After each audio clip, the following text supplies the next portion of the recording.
சென்னையில் இருந்து கர்நாடகாவுக்கு செல்லும் 500க்கும் மேற்பட்ட லாரிகள் மற்றும் ஓட்டுநர்களின் பாதுகாப்பை உறுதி செய்யும் வரை லாரிகளை இயக்க மாட்டோம் என லாரி உரிமையாளர்கள் தெரிவித்துள்ளனர்.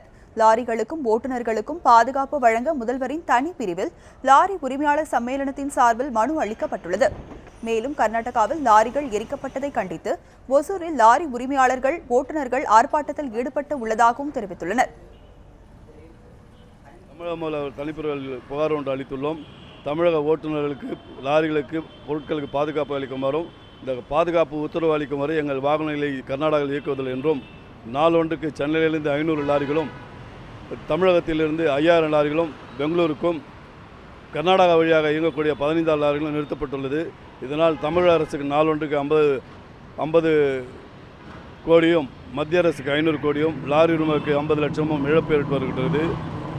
இரு மாநில அரசும் முறையாக இந்த நஷ்டம் ஏற்பட்ட நஷ்டத்தை மாநில அரசுகளுக்கு பாதிக்கப்பட்டவர்களுக்கு வழங்க வேண்டும் என்று கேட்டுக்கொண்டுள்ளோம்.